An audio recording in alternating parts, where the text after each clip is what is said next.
Johnny Davis live.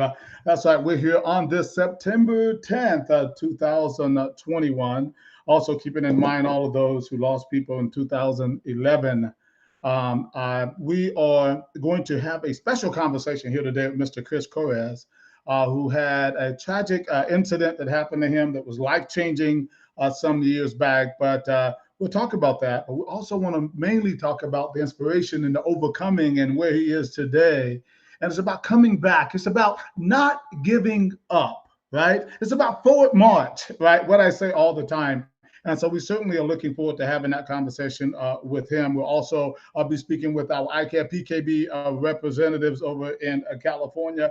They are not only doing a ton of ICAP PKB events, but they'll also be hosting their very first full contact show. Mr. Ryan and Jackie and Daniel Hodges we'll be speaking with them, along with Mr. Jordan Dodge, who's been a long time PKB promoter as well. So we're going to have that conversation in its entirety today, in the next hour and all, and hopefully you guys will join us as well. We always want to thank our sponsors, Eastern Offset Printing, for all they do for us, as well as the IKF East Coast Classic, the Spring Classic, the Fall Classic, the Georgia Classic, and soon to be more classics coming your way across the country. We're always thankful. If you guys would like to become a sponsor of our shows and our streaming that we're also going to be doing, feel free to contact us. All the information is akpromotions.org. Just want to remind everyone about the 9th annual IKF East Coast Classic coming up. It's only like 4 weeks away right now. Guys, it's going to be a great time in Myrtle Beach, October 8th through the 10th.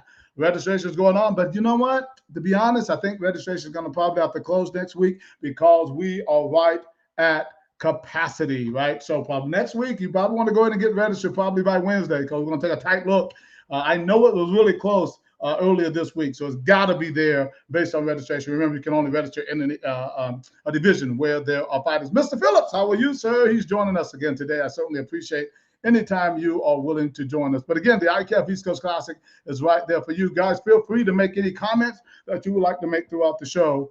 We certainly welcome them, all respectful comments of course. All right, ladies and gentlemen, without any further ado, I want to bring up a gentleman who just is a great inspiration. I know he is to me, and I know he will be to you as well. He's a man that's been through a lot, but he has a lot going on. He's a powerhouse. Ladies and gentlemen, please welcome Mr. Chris Hodges. How you doing, sir? Good, man. How you guys doing? Doing great, doing great. So nice to have you on today. You know, I was actually, you know, when Ryan was telling me about your story, I was intrigued by it. And it kind of like, I was like, you know, that's a story that I would like to have on my show because I have this segment that I do called The Fighter Within. You are the epitome, right, of the fighter within, you know, things that people go through, because a lot of people want to give up. They go through tough times and they want to give up. I say tough times don't last, tough people do. Right. And I think today this conversation could really be inspiration for people and help, you know, get them through that darkness, help them begin to find that little light at the end of the tunnel. What inspires them, what can inspire them, what motivates them every day waking up with a purpose. So we want to get into it with you just a little bit. But before we met before.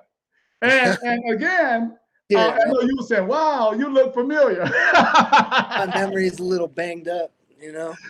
Yeah. So you and I met. What's that again? Say that again. I said being a fighter, man, taking all those shots. Come on now. That would put me in that category too, right? Right. But, you know, the thing about it, you and I met actually in Reno. You did the PKB there.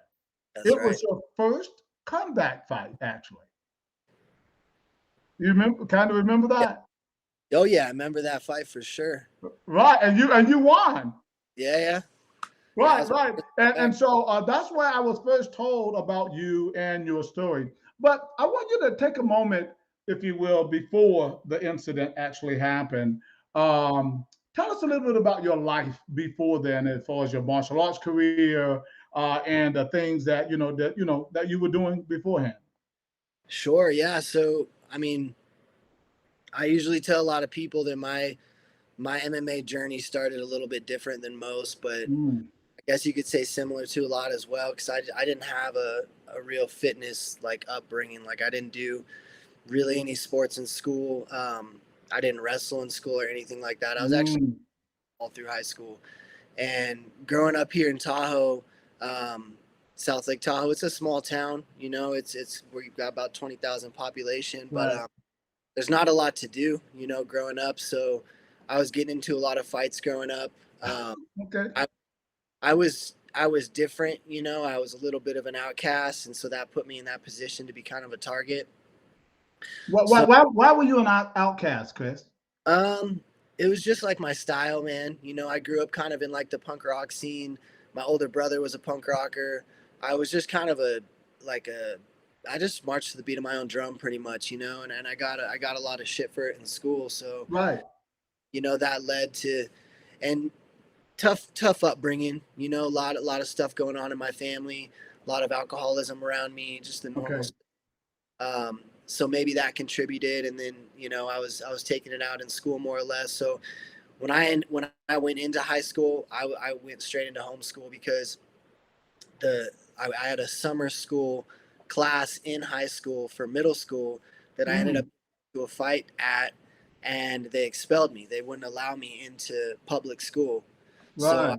Huh. so I had to go straight into homeschool, and then I was just I was kind of just running with a tough crew of kids, and you know by the time I actually got into competitive MMA or even knew what it was, I'd already been into so many fights, and so my older brother and his friends actually took me under their wing, and you know one of my brother's friends specifically actually um, he started this fight night basically, and Huh. it was like you know, he told us all your friends can come out and you guys can fight with each other at my house. We'll provide the gear. We'll supervise. You guys can spar. You can grapple. And the deal is that if you do it outside of this, then you're cut. You know, and we're gonna stop. Yeah. It wasn't until then I even knew, you know, what pads were, like what headgear was.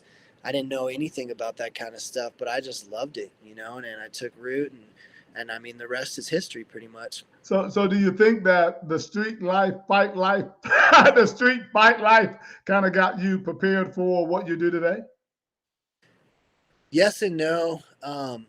I think that I've always been connected with the martial arts a little bit more deeply than just street fighting. I think Uh-huh. that toughness wise it helped, and I think that's what helps a lot of guys, you know, a lot of the big fighters out there that come from the street fighting life. But for me, I've never really been a street fighter. I've always just been someone who stood up for myself, stood up for what I believed in. But I'm a martial artist at heart, so you know, I think it was just developed into what I think I'm just meant to be, I guess. Right, right. So you started taking martial arts. What was that like when you first started taking formal martial arts? Well, growing up in a small town, what we didn't have access to much up here. You know, Mm, there was a gym and I couldn't afford it. There's one MMA gym, so we ended up, you know, it was a gradual process of me finally being introduced to an actual MMA gym, and that kind of became mm. one of the underlying reasons why my career and everything's been a lot slower, a little bit harder because growing up in a small town, we just don't have many resources. So I actually was training under this. It's called the Police Activities League program, Yeah, pal. PAL, which was a volunteer program. Right. We would teach kids, and we would teach after after school programs for kids that couldn't afford other, you know, their parents couldn't afford other programs. It was free. Hmm. So amongst ourselves, the coaches, me and this other guy named Chris, and just a few other people, we would train, and then we would compete, and we would use that facility, you know, to train ourselves as well, and then we would compete. And at the time, it was me and maybe I think there was well, I think at the time I was the only one my age that was competing, so I was kind of Wow. also being a role model for these kids. And so Mm. that's where it all started. And I did my first, I think, two or three amateur fights there, and then kind of realized that I was just to keep up with the competition, I had to move on. So I ended up moving to a gym off the hill in Carson, Nevada called Adrenaline Training Center, and that was my next home for about 2 years. Do you think that you said that you kind of became a leader, right? Do you think that that plays a role in the person you ultimately became as a man? Because before you kind of sound like a little troubled kid, Uh-huh. but something about martial arts, not just doing the martial arts, but also where other people are starting to look up to you, right? Was that something that motivated and inspired you? Yeah, and I think if anything, it just kind of contributed to the overall bigger picture of what I was going to become, which was going to Mm, be sort of a mentor and a leader for these troubled kids. Because I've gone back and I've done a lot of work in mm, the system, and I've I feel like I'm blessed because I'm able to connect with a lot of these kids that are misguided, that think that they a lot of the time they won't, like myself, they won't listen to people that haven't gone through what they're going. right, You don't know what I'm dealing with. You don't know what right, I'm through. And I'm like, yeah, I do know. I was there. I was probably doing worse than what you were doing. So, right. for me, it just, this is what I'm supposed to be. And I locked in, and I'm just grateful to be in the position I am to be able to, pave the way for these kids. Right. Tell me a little bit about, I think it's the WCL organization I think you were fighting for. I'm not as familiar with them. Tell me a little bit about that organization and what was your progression in that? It was WFC, I think. You talk WFC, okay. World Fighting Championships. So I actually fought on their first card ever. It was their Oh, debut show, and it was here in Tahoe. okay. And it was my debut fight as well. And I lost Wow. it, but I lost it by DQ. So Oh, I was fighting the guy. I got him to the ground. I was finishing him. The finishing blow, he turned his head and mm, it grazed the back of his head.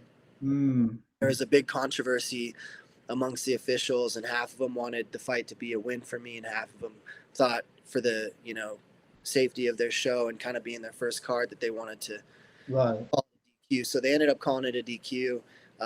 But it was in front of my home, and I guess I could say I'm the pioneer of the WFC because I fought on their first card. Nice. I fought on, I think, 7, 17, 27, 60, 72. So I've been with them for a while, and then I went on to win their title. Right, right. So tell me a little bit about what that picture there that we have in the middle of the screen there with you with a belt around your waist. What was that like? So that's obviously me winning the belt the first time. That was my first title fight ever. It was probably one of the coolest moments of my life. Uh, I fought, like I said, all the way through. You start out with the show, and you see the current champion at the time, and being so far from that, like I was like, it's just like, Right, right, right. and it's like you see these people, and you're like, wow, like maybe someday I could be one of them. And so that Yeah. that was a really big, cool experience for me. And that guy behind me, that's Ryan Wallace. That's my wrestling coach, my one-legged wrestling coach. He's One leg. He has one leg. he's got one leg. He lost his Yeah. leg to cancer. Mm, He was wrestling. Man, you got to get him on here. He'll tell you the story himself. okay. He's incredible. He's one of my mentors, and he's been by my side through everything I've been through. But yeah, Mm, he's a wrestler. He was wrestling in a tournament, I think out of high school, right. and he got an injury, and he went and continued to compete on that injury. It ended up getting infected, and then he got cancer Wow. in the infection. I'm pretty sure this is the short version of what happened, and then he got his leg cut off from it. So he's one of the strongest guys I know from what he's been through, and he came back to be a coach. So he coaches um, South Tahoe wrestling for the middle school, high school. He's just really active in the community. He went on to win some pretty big tournaments in the jiu-jitsu world with one leg, Mm, five mm, legs. He became the WFC champion for grappling. Um, wow. yeah, so he's With incredible, man, one leg? with one leg, and he was fighting guys with two legs. So Wow. it was pretty awesome, man. Yeah, caught a lot of people off guard because they go in there thinking that this is a charity case. I'm gonna take it easy on this guy, and then they get smashed. So he's incredible, man, and he's been there for me through thick and thin. But yeah, that was just an incredible night. Kim Winslow there. It was a great time, and it was here in front of my hometown, and my girlfriend who passed away was there as well. So it was very special. Right, right, right. Well, give me a little bit of a timeline. So how old are you now? I just turned 30. Until you're 30. So when you won that title, how old were you then? 26. 26. Okay. So you started fighting about what time? About what age? My first fight I took when I was 21. 21. Okay. All right. Just trying to get in my brain Sure. about some type of timeline. So you were a champion, you were up, you were physically fit, you were at your best, and then something happened. Tell us a little bit about what happened. Yeah, so like you said, man, I was peaking. I'd made it up into the top, I think 15 in the U.S. and Right. the Western region in California. I was living in San Diego at the time, so I took off outside of the Tahoe area. At a certain point, I kind of just outgrew, the space here and the gyms and the opportunities. So I took off to Southern California. It was just crashed Mhm. out on a friend's floor, trying to make a dream come true, and pushed through a couple years of just dollar in a dream type of situation. Got a job at a Planet Fitness, met this girl, fell in love with this girl, and then yeah, I fought for Epic Fighting. I fought a bunch in San Diego. I met a really good coach down there that I was training with at IST. Mhm. A lot of really good guys, um, and we had just a lot of plans set in place, for what was going to happen next. I had one more fight, and it was February 2018, and it was going to be my third title defense with WFC, my 12th amateur fight, which would have put me, I think, somewhere in the top 5 or top 3 or maybe even top 1 or 2 as Wow. an amateur. And then I was going to go pro, and we were talking to a lot of people, even considering some stuff overseas. And so we came up, me and my girlfriend. We had been together for 2.5 years, packed all of our stuff, and we drove up to Tahoe the weekend of December of Christmas, December Mhm. 25th, 2017. And I went and I trained with my team up here, put in some work with them because we had this fight coming up. So we were kind of game planning and whatnot. Sure, sure, Went, sure. went and saw family. And then um, we left on the night of the 28th, and we got about 3/4 of the way to SoCal, and we hit a car, and it killed her, Mm. and it killed my dog in the back seat, and Wow. totaled my body. Broke 6 bones, severed intestine, internal bleeding, completely cut through my stomach, um, broke my spine, um, broke my left arm, broke my leg, um, my Wow. lungs failed, um, and I had to go. I get to get care flown to Loma Linda Hospital in Southern California, and they did a life-saving initial surgery, and I woke up in a hospital bed with no body and no girlfriend. How, okay, I'm just, whew, that's hard. That's hard. I'm trying to imagine first the mental part of it. Mm-hmm. How, when you wake up and you see that something really bad has happened, right? But even worse, that the girl that you love is no longer with you. Can you take us there for a moment? What is that feeling? I mean, is there a feeling of can you just put me back to sleep? Let's just say real talk, real solutions here. Sure. Can once you found that out, was it something that do I even want to be here anymore? No, I don't think I really have ever had a moment where, I considered wanting to be here or not. Fighting really became, it kept me rooted. It was my anchor at that point. But there was a moment right after we crashed that I saw her because, I was in the car, and my first instinct, obviously, it's all instincts at that point, adrenaline and instincts. My first instinct was to make sure that she was okay and to save her. Right. Why? That's just what my go-to was, and so I looked over and I could see that she was dead. But Wow. so I got out the car and I went and I saved myself, and I went and got off the road because it was a big, busy road in the middle of the night. And the last thing I wanted was for another car to come and smoke us, because I knew that she didn't make it, and I was hanging Mm. on by the thread. So I just kind of stumbled off into the dirt and the bushes, and laid down. And there was a lady who came and sat with me, and I mean, reflecting on her and my feelings with her, I had a moment where, for about maybe 15 minutes straight, I kept saying to this lady, my girlfriend's dead, isn't she? My girlfriend's dead. Like, I just Mm. want information. Because there's a bunch of people also checking on Cecilia. And so I just, I've always, I guess, to answer your question, I've always been the kind of person that likes to face my demons head on, so I Wow. knew it, um, the best way for me to internalize things and to get past them I want to know what's going on right now. I want to have everything laid out in front of me. And Mm. that way, start figuring out how I can get past it. So that's why I needed confirmation. I was like, my girlfriend's dead. Isn't she? My girlfriend's dead. And then finally the lady was like, yeah, sweetie, your girlfriend's dead. So I knew at that point, like, this is it, I got to start my new life right here. And when I woke up in the hospital, I knew everything that had happened, but there's this odd, well, it's not odd, it's pretty obvious, but when you have a near death experience and you like a real close to death, like life-saving surgery, like I was, when I was laying on the side of the road before the helicopter there, I was dying. And they said I probably had about another 20 minutes max before I would have just checked Wow. out. Wow. And I felt that physically. It wasn't like one of those situations where I was like, oh, really? It was like, Right. I was like shaking really, really bad, and I'd be super cold.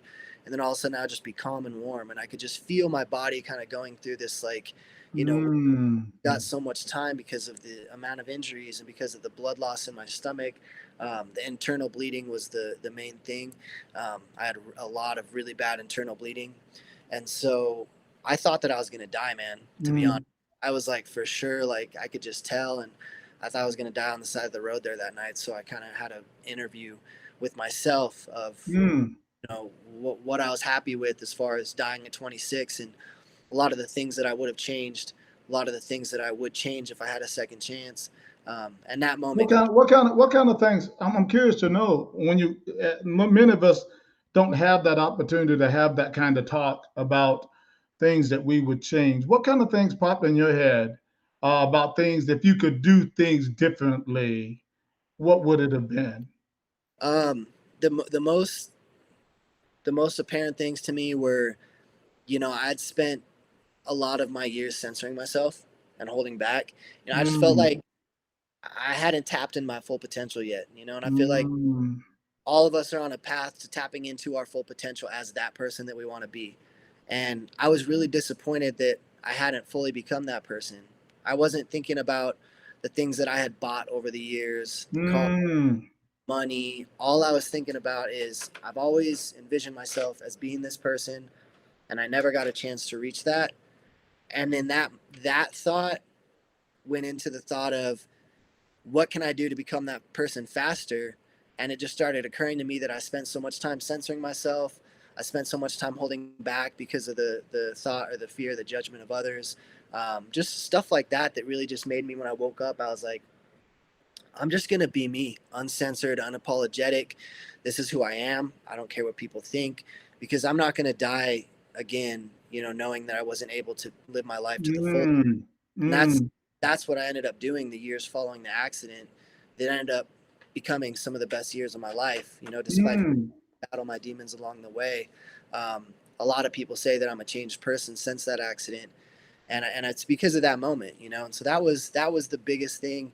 I didn't think about money, I didn't think about status, I didn't think about nothing like that. I thought about letting my true colors shine, and be taking those spontaneous trips that I wanted to take, or just being that spontaneous person in general, of like, this is what I want to do right now, so I'm Right. gonna do it. This is who I want to be, so I'm gonna be it, and I don't care what anybody thinks. So there's a message in there about number one, second chances, right? You felt like this was a second opportunity for you to get it right, right based on the wrong that you might have felt like you were doing before. Is that correct? Yeah, and I think that's a good way to put it. And it also wasn't so much the wrong that I was doing; it was just a life that, I guess, I Maybe was. not enough.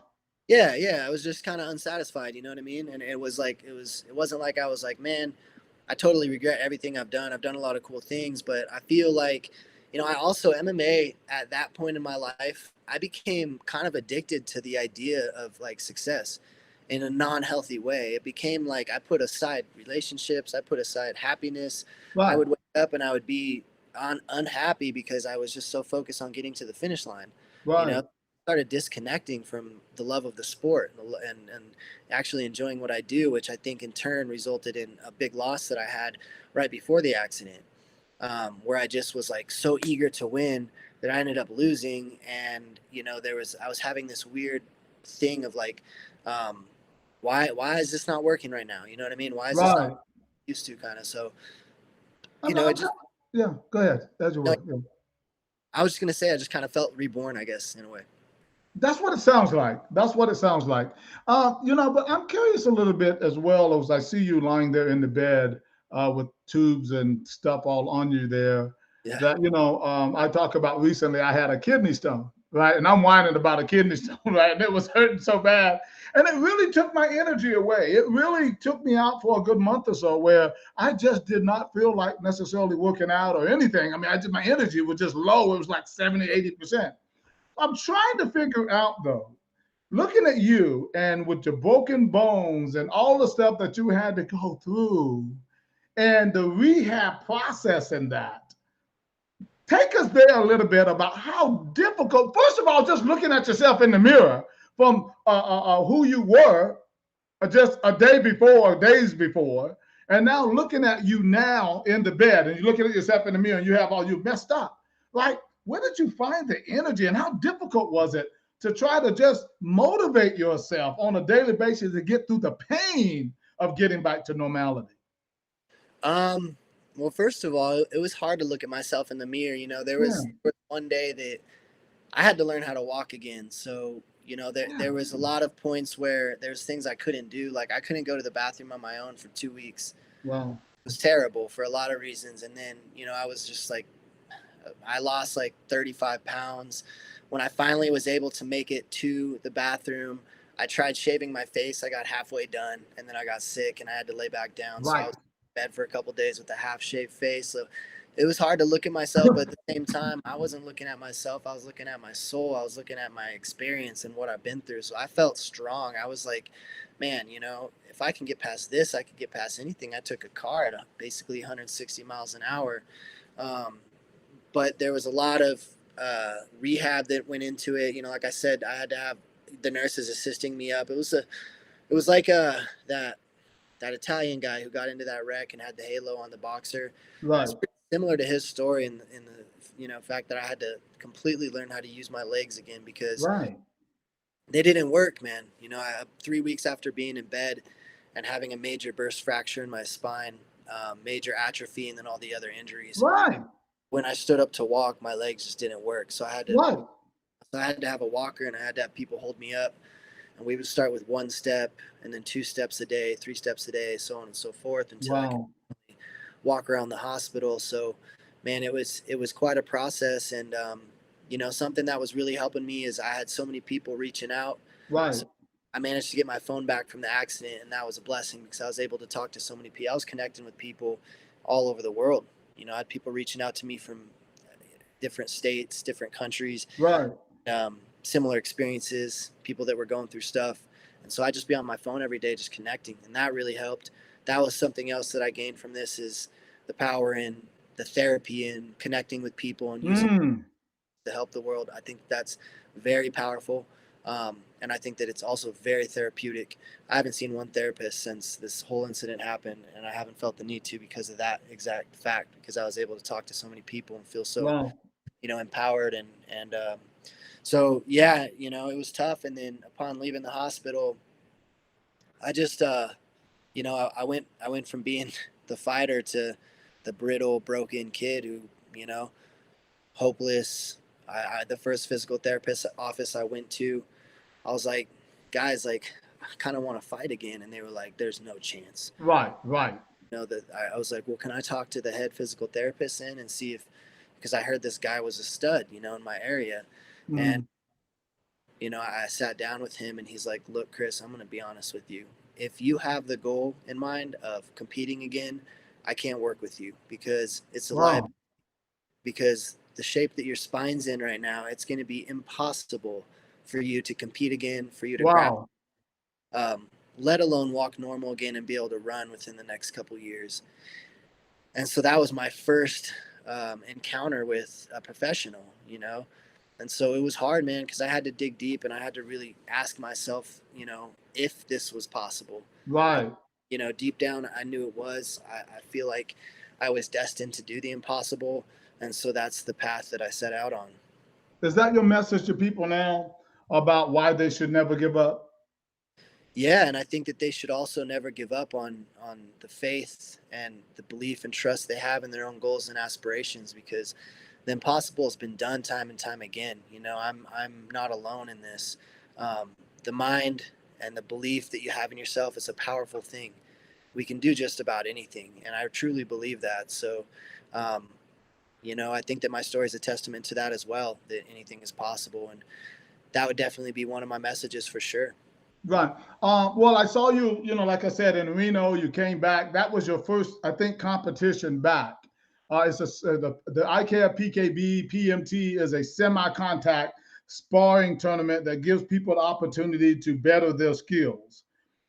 What if that wasn't available?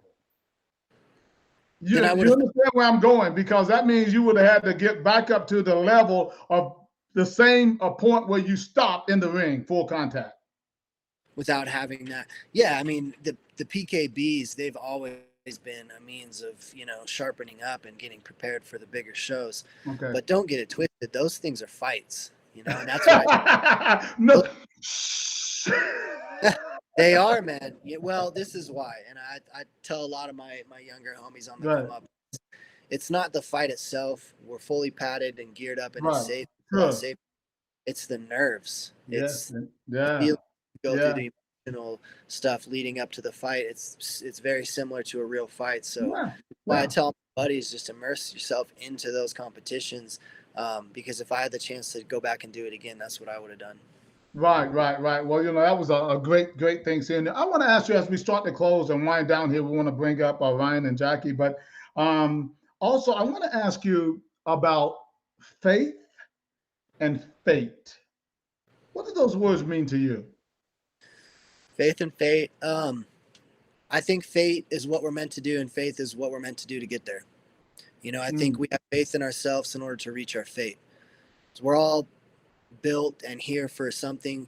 We all have a potential that we're capable of reaching. The faith in ourselves is what allows us to reach it. Very good. What's next for you, Chris?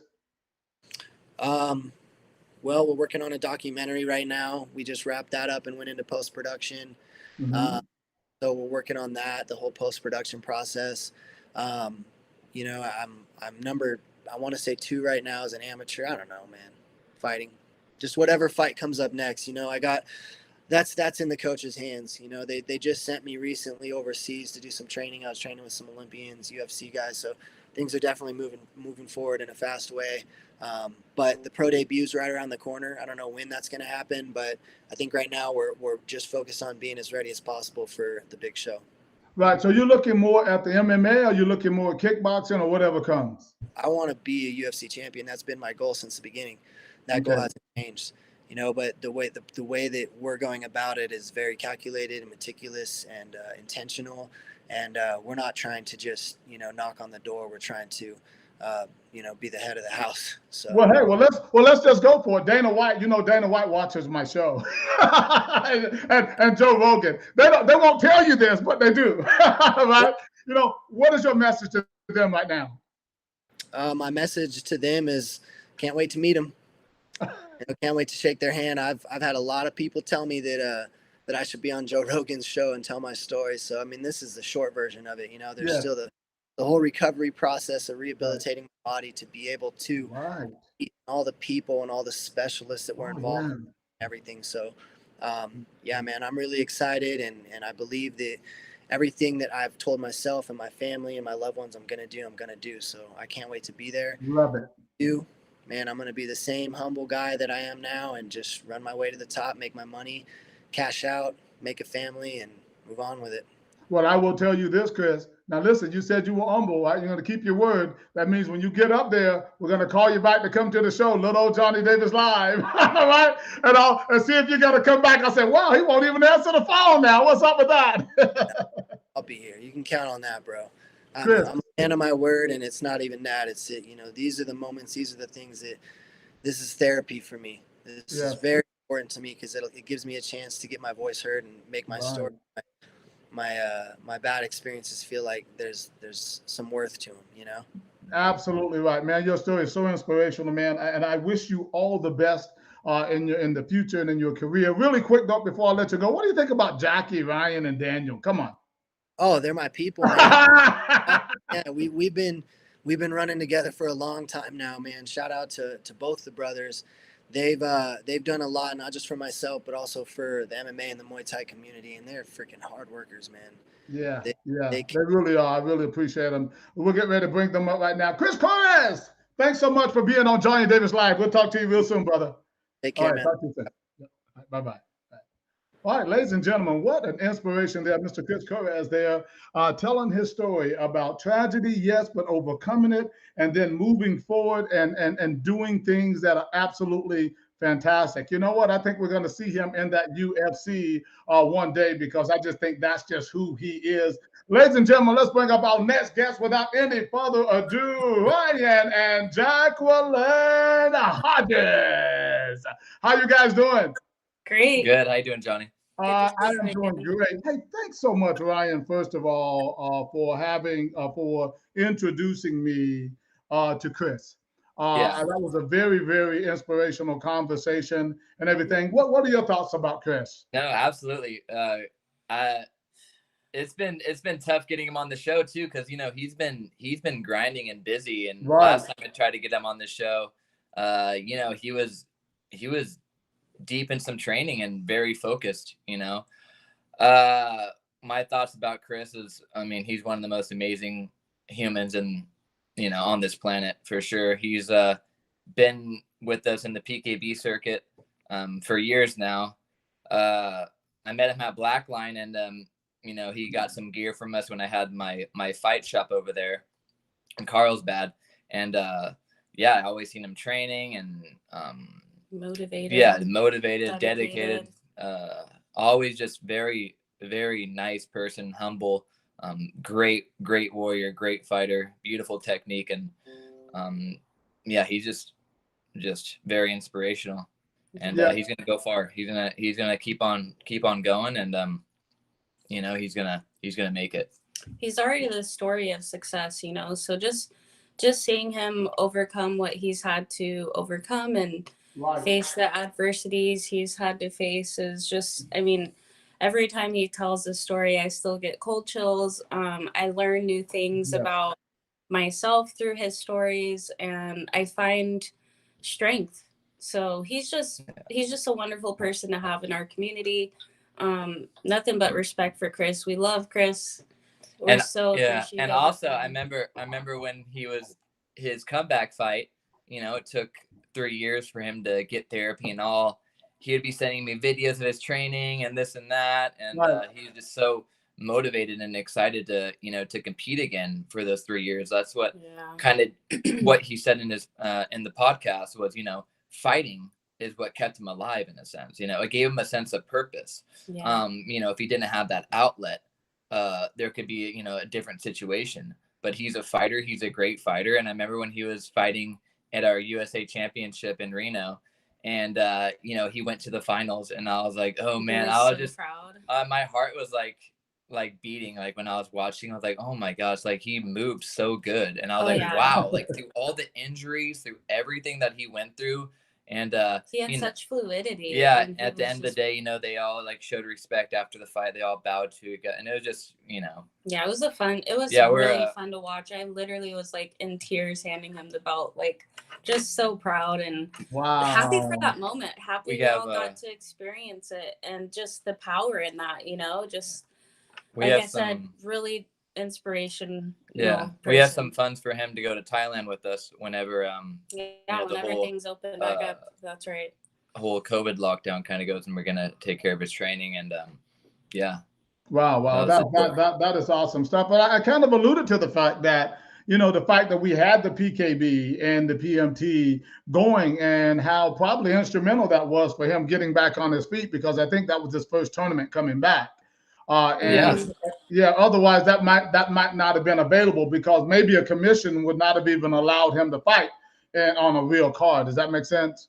For sure. It's good footage to see, oh, hey, I fought these talented folks over at this Point Muay Thai sparring tournament, and I did very well, and it has that's documentation and proof that he could fight in the AMI card. That's a very good point.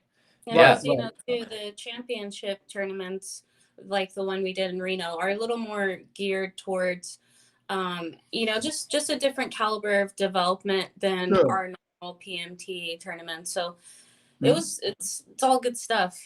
Right. Well, you guys have done a fantastic job over there with the promotion and all. But now you're stepping up to the next level. You're getting ready to do some full contact fights there, and it seems like there is an air of excitement going on there that is a little bit different than a normal promoter. Oh, I think I'm going to do some fights. There seems to be something else that Ryan, Jackie, and Daniel, who've been doing these PKBs, PMT tournaments, and has hundreds of fighters competing, thousands of fighters competing over the years, now ready to take it to the next level and promote full contact. What is that feeling like for you guys? Well, yeah, it's I mean, it's been a long time coming, to be honest. We've been doing these Point Muay Thai tournaments for, like you said, years now.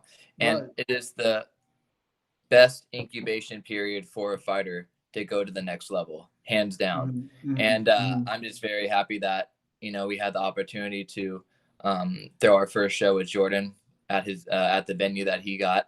I appreciate that. And it's been awesome feedback from the community. You know, like Dan and I are prior fighters, and we want to do, and of course you as well. And a lot of promoters aren't like that. They're not about that life. You know, they haven't been in the game. They haven't fought or like know what fighters want. We just want to bring the best, you know, the best competition to California, and, you know, grow the fighters as best as we can.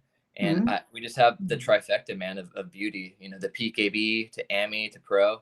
I want to talk about that, Ryan. I'm sorry, let me insert there for a minute.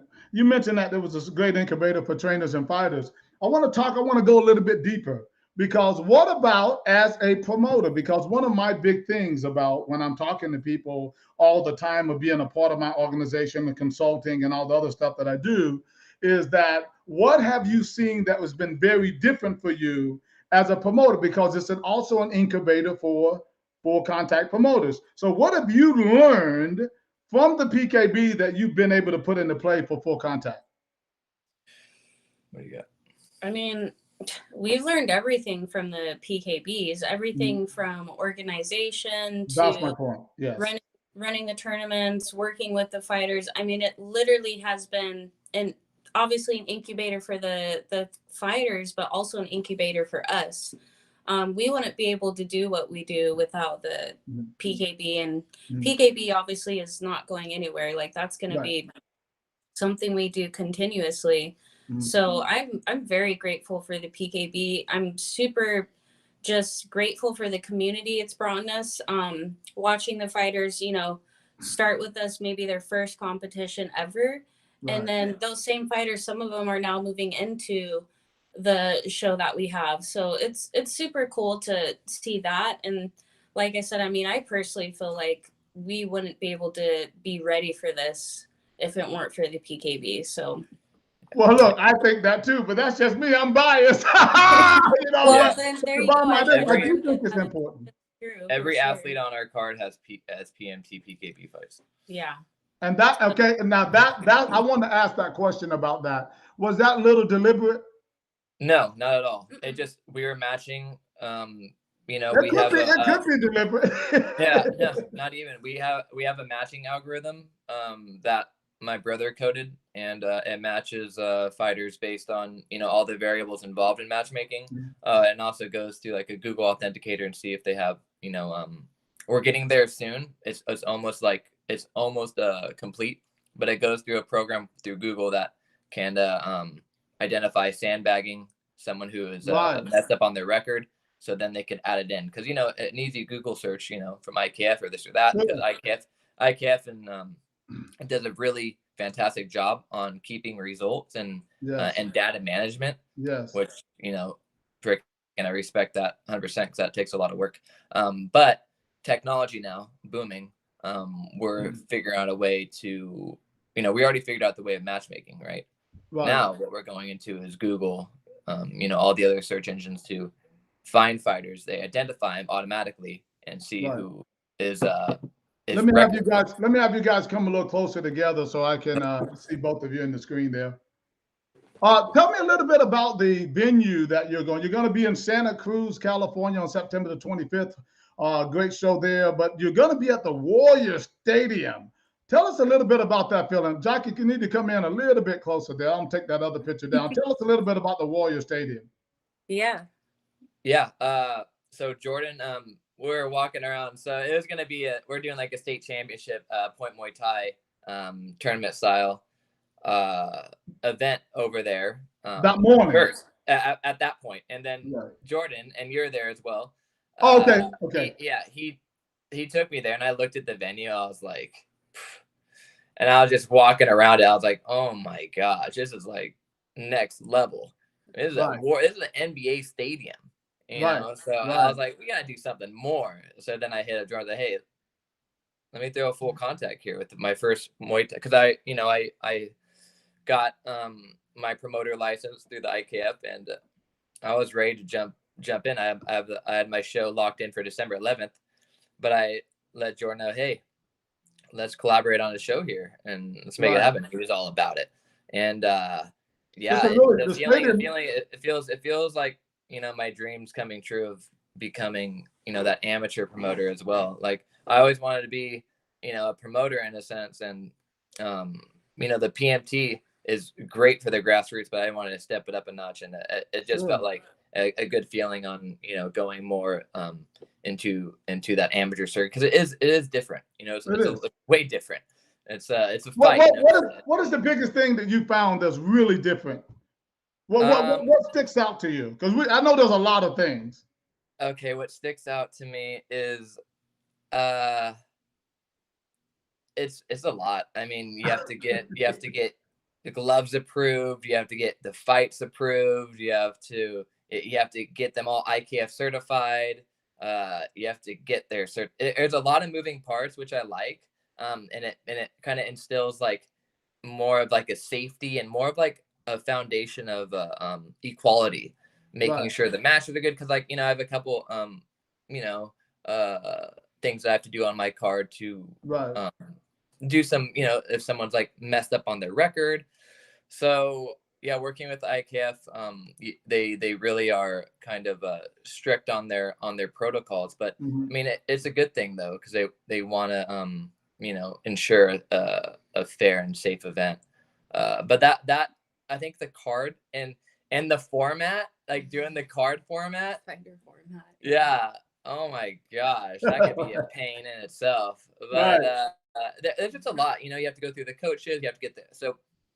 With the PKB, you know, we just get the matches and like, hey, we're gonna go. Sure. But with the Muay Thai, the amateur Muay Thai, you know, you have to get the trainers confirmation, you got to get the fighters confirmation, then you got to get the other fighter confirmation, and then you get like some coaches are like, that guy's too tall, or that guy. It's just like, really, come on, that guy has one more fight. I don't know, he has one more fight. I was like, really, coach?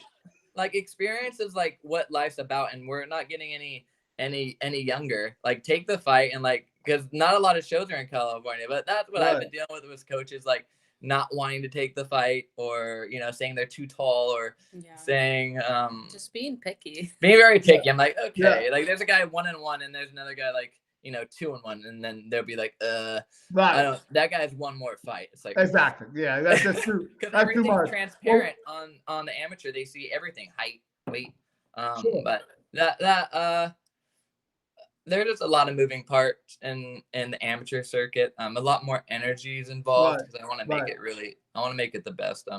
Right. Well, you guys are doing a great job. Tell me a little bit about what it is working with Jordan Dodge. Jackie, I need you to probably come to the center of the screen a little bit more, closer to Ryan when you speak there. What is it like working with Jordan Dodge? He's one of our IKF PKB promoters. Jordan's awesome. He's been a great partner to work with. Super happy to have him a part of the team.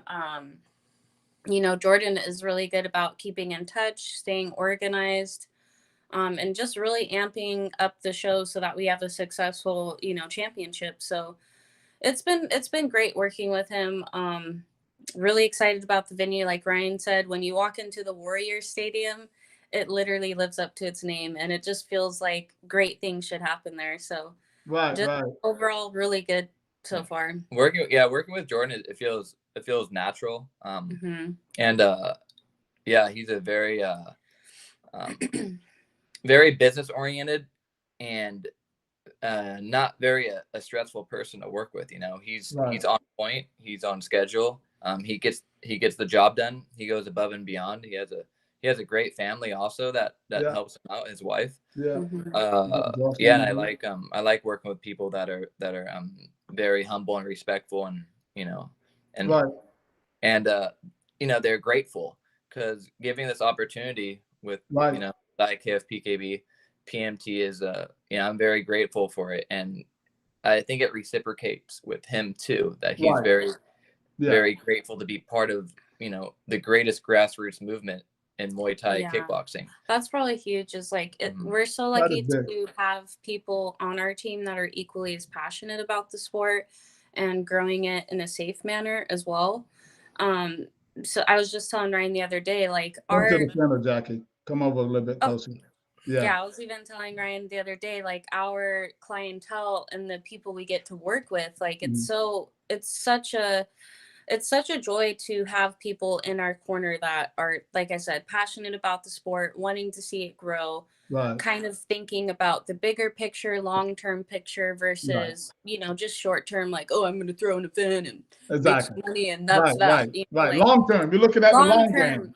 Long-term goals, that's super important. Like Rai said, good business orientation skills. So all that stuff we're really lucky to have, and Jordan's putting in the work. So putting in the work. Good job. Tell me a little bit about the graphic that I have on the screen there.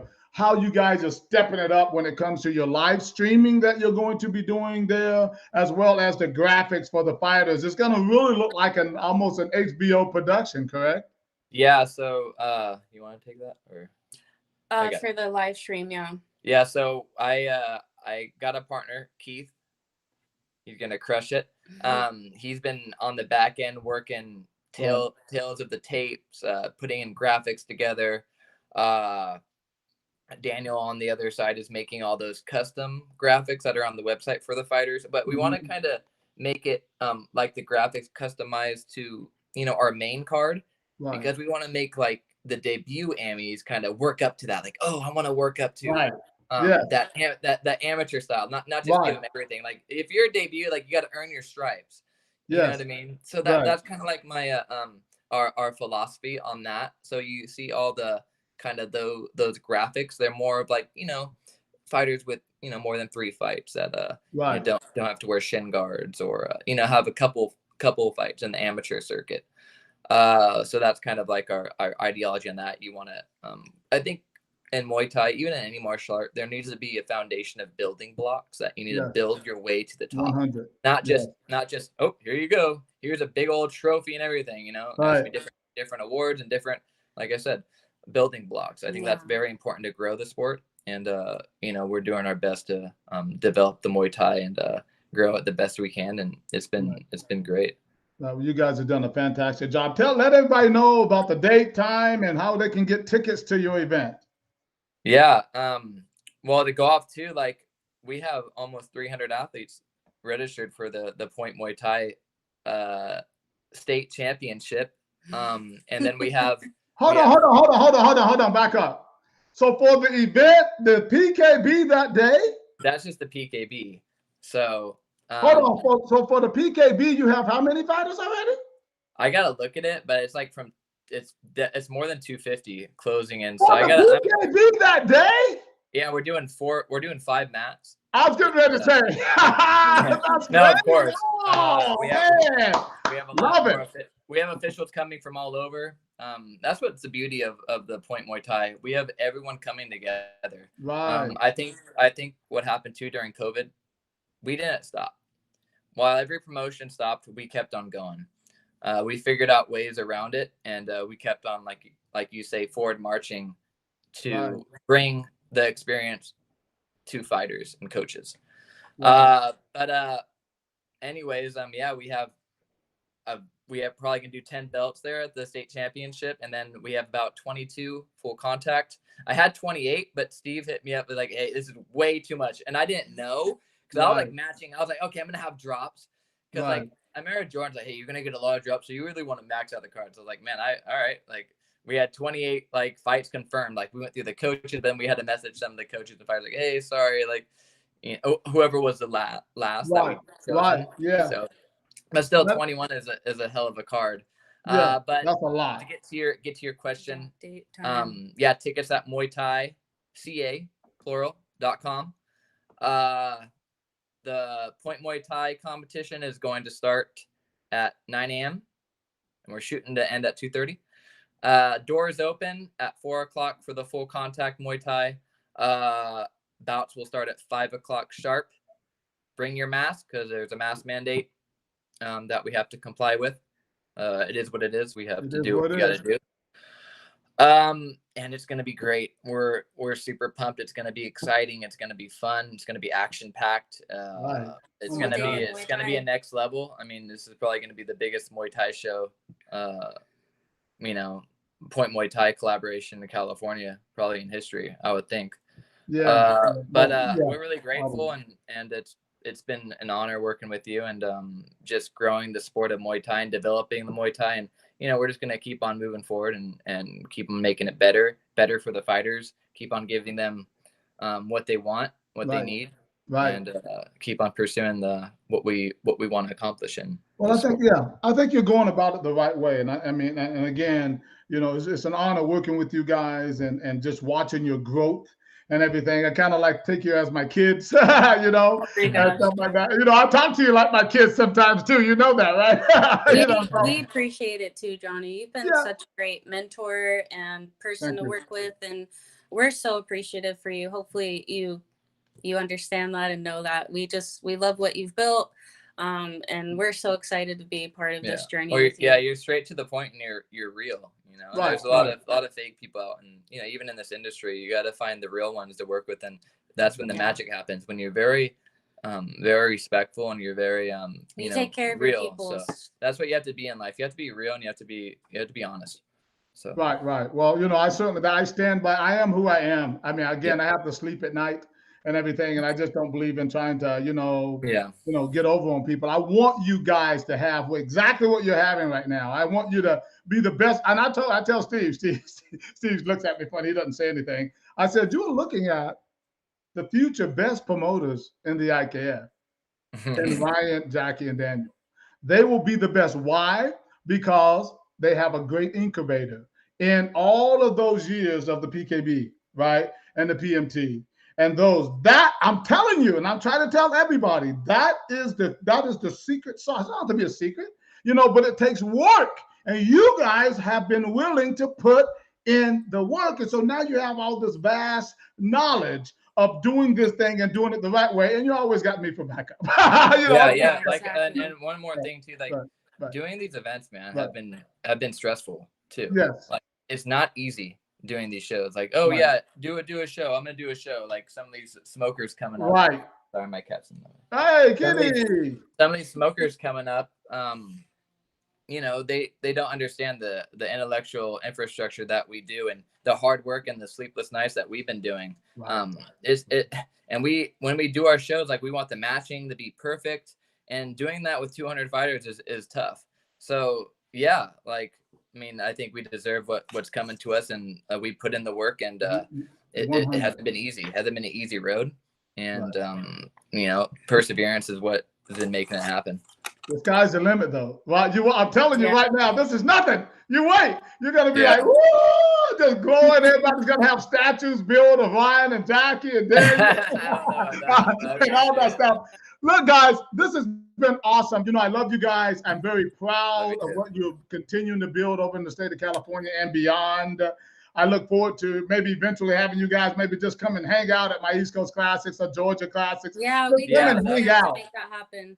Yeah. Dates, Johnny, and let me know. I want to come out. Maybe look into the calendar and let's get something on the books because that would be epic. I think that would be cool. I'm gonna make that happen. We gotta come out to the East Coast. I never been to the East Coast besides when I was in the Marine Corps.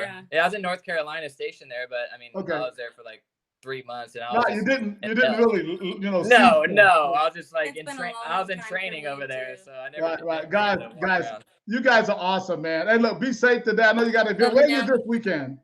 I'm going to Bakersfield. Right. Jackie's me and Rich and I are gonna be handling it over there, and I got Chris Arias coming. I got all the promoters coming.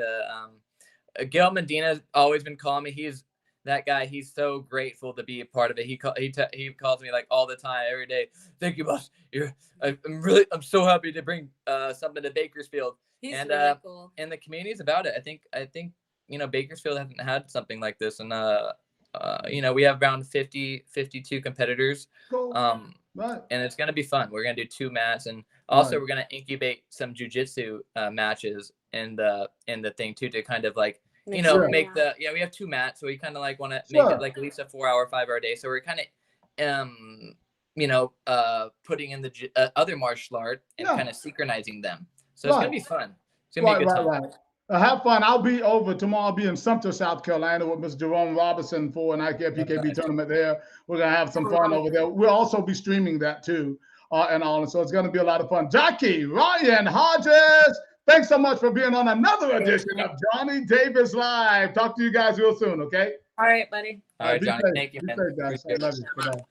All right, ladies and gentlemen, you have it right there. Ryan and Jackie Hodges, just 2 of my favorite people on the planet. I'll be honest with you. We've been working together for like 10 years or so. And the work continues as we grow the sport of Muay Thai and kickboxing across the country. But I could not do it without good people. Just want to remind everyone once again what's coming up. The IKF East Coast Classic in Myrtle Beach, South Carolina, October 8th through the 10th. Tickets are now on sale. Not all of them, but some of the tickets are now on sale at akpromotions.org.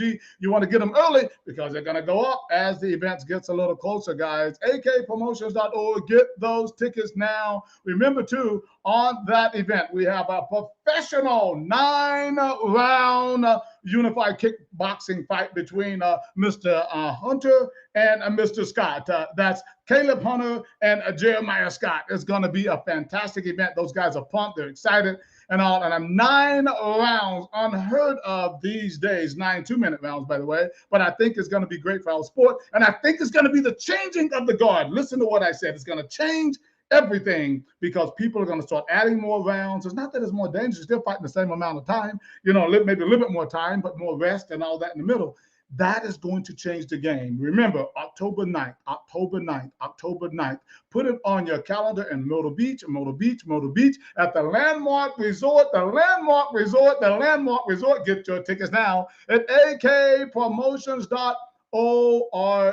Guys, I always want to thank everybody for watching another edition of Johnny Davis Live. I want to thank our guests, Mr. Cocores and Jackie and Ryan Hodges, for all they do and for being on the show today, for that really exciting show they have on September 25th in Santa Cruz, California. All right, guys, that's all I have for you today. I want you to always respect each other.